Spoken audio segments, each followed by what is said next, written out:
Shalom, shalom, bienvenidos. Vamos a hacer un pequeño resumen comentado acerca de las dos parashiot con la que termina el Sefer Vayikra, el libro de Levítico, que se termina esta semana. Dos parashiot que son muy intensas, llenos de temas, pero vamos a tratar de resumirlo en pocos momentos.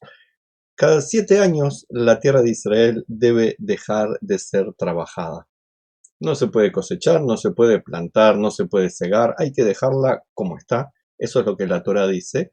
Y como no se cosecha y no se trabaja, ¿de qué va a comer la gente? Hoy en día tenemos cámaras frigoríficas y tenemos procesamiento de los alimentos, pero en la antigüedad, ¿cómo se hacía? Dios prometió el sexto año va a haber suficiente para que ustedes recojan y tengan para comer el séptimo año e incluso el inicio del nuevo ciclo, lo que sería el octavo, que es el primero del nuevo ciclo.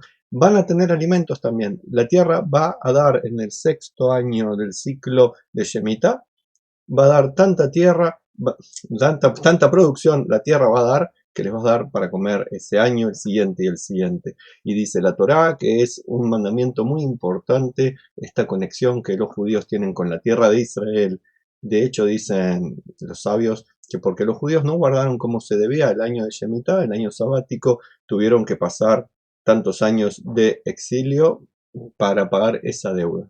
Podemos creerlo, no podemos creerlo, pero hay un fuerte vínculo espiritual entre la tierra de Israel y sus habitantes. Por eso la Torá dice claramente que cuando los habitantes cananeos, aquellos que ocuparon la tierra de los judíos, de los hebreos, hicieron con sus conductas todo tipo de abominaciones, la tierra los vomitó, como si fuera realmente un objeto extraño. Y Dios le advierte a los judíos, tengan cuidado con sus conductas, sigan mis mandamientos, hagan lo que yo les digo, para que la tierra no los vomite, como si la tierra fuera un organismo vivo y que los habitantes pudieran provocarle gastritis o, no sé, algún problema.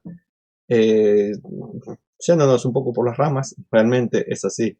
La Tierra es un ecosistema, evidentemente. La Tierra, el suelo también es un ecosistema lleno de vida, de especies, de interrelaciones. Así que hay que tener una comprensión, lo que dice la Torá, en el plano material, de dejar en barbecho la Tierra, de no trabajarla. Pero también hay que comprender que la Tierra tiene unos procesos que son tanto físicos como espirituales y el ser humano está interrelacionado, es parte de ello. Por tanto, atendamos a lo que dice la Torah en este aspecto y en todos los demás. Y nos dice la Torah también que luego de 7 periodos de año sabático, en el año 49 se pasa al 50, que es el jubileo, Shinat Yobel, donde se hace la redención de las tierras, vuelven a sus dueños originales de la época de Yoshua, los esclavos son liberados, las deudas son condonadas, perdonadas. Es un año muy especial, un año de jubileo donde la libertad es la palabra clave. Es como que la gente tenga una idea de que vivimos en ciclos de tiempo, somos en este mundo esclavos del tiempo, pero las leyes de Dios, la vida espiritual, son las que nos liberan.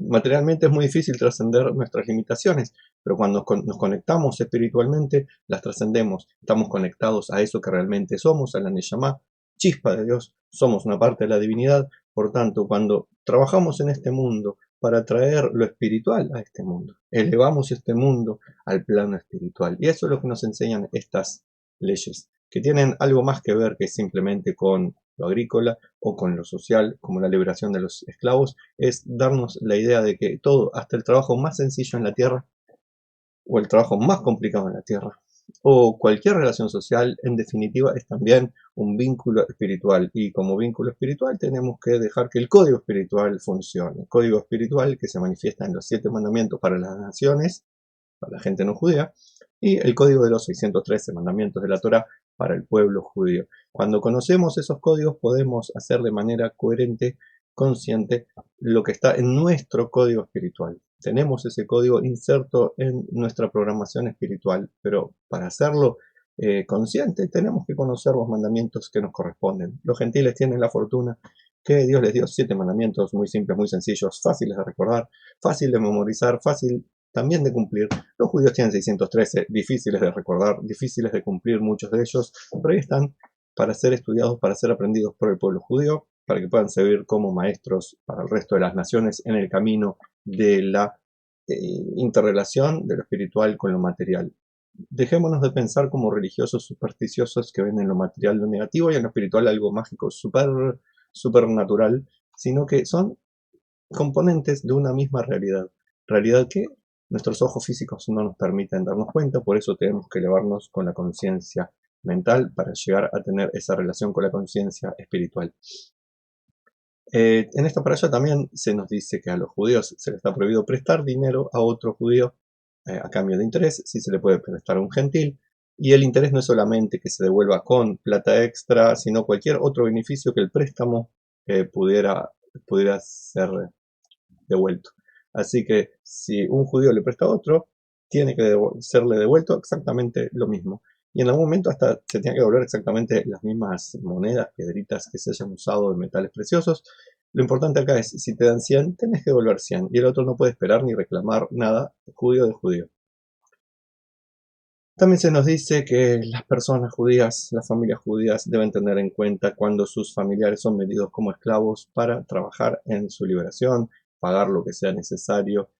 Si una persona se empobreció, que era el motivo por ser esclavizado dentro del pueblo judío, se empobreció, cometió algún ilícito, pagar por esas deudas para que la persona no caiga en la esclavitud. La esclavitud en el pueblo judío, entre judíos, era un trabajo más, simplemente que se trabajaba para un patrón, no se podía elegir el trabajo.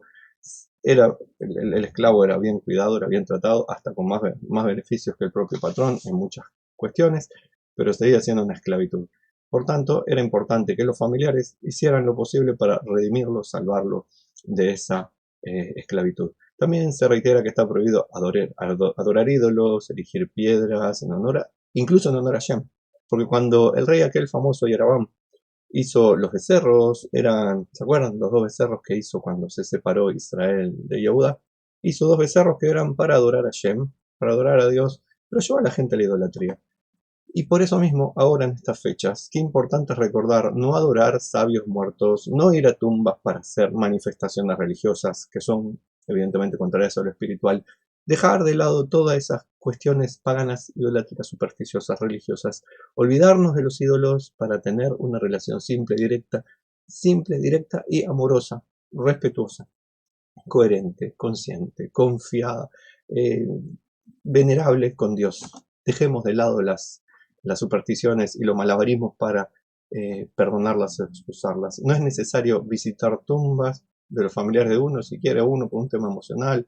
Quizás ir a las tumbas de los tzadikim, más allá de por hacer turismo, también como una manera de decir, oh, mira, hasta las personas sabias mueren también, que esa es una manera muy importante de que nos sirvan de ejemplo, o tomarlos como ejemplo de vida y decir, este tzadik, mira qué bien que llevó su vida, cómo era tan grandioso, podría ser yo lo mismo. Acá vengo a su tumba para recordarme de eso. Pero cuando los usamos como un elemento mágico, una distracción del verdadero camino espiritual, estamos haciendo todo lo que Dios nos dice que no hagamos. Luego la Torá promete bendiciones múltiples para Israel, siempre y cuando cumpla con las mitzvot. En caso contrario, va a haber terribles consecuencias. En pensamiento infantil se les llama castigos. Consecuencias terribles, la Torá las especifica. La parashá de Jukotay es una de estas dos que tiene los terribles castigos que ocurren cuando se rompe la relación con Dios, se rompe la relación con la Torá, la relación con la tierra de Israel, y entonces el pueblo judío tiene muchas consecuencias negativas, muchas ya las vivimos, algunas las seguimos viviendo, pero todo esto nos permite llevar al arrepentimiento, a un camino de Teshuvah, donde podemos cambiar la conducta, cambiar la mentalidad, cambiar lo que hablamos, y de esa manera poder volver a conectar nuestra conciencia a lo que realmente somos, a la Neshama, y de esa manera poder disfrutar de los bienes que Dios tiene preparados para nosotros. Nos lo promete y los tiene preparados, simplemente nosotros tenemos que aprender a disfrutarlos. Luego sigue con temas muy específicos acerca de valores de tierras, de personas, de animales, para hacer distintos tipos de ofrendas al templo. También de cómo tenemos que separar el maaser, el diezmo, cosa que no tiene nada que ver con los pastores de iglesias. No le den sus diezmos a los pastores de iglesias ni a ninguna religión. Denlas a los pobres, a los necesitados, a instituciones judías o novágicas que enseñan y difunden espiritualidad. No es necesario darle a los pastores ni a ningún otro religioso. Y por último, se dictan normas que pueden redimir lo consagrado al Eterno, cuando ello fuera posible.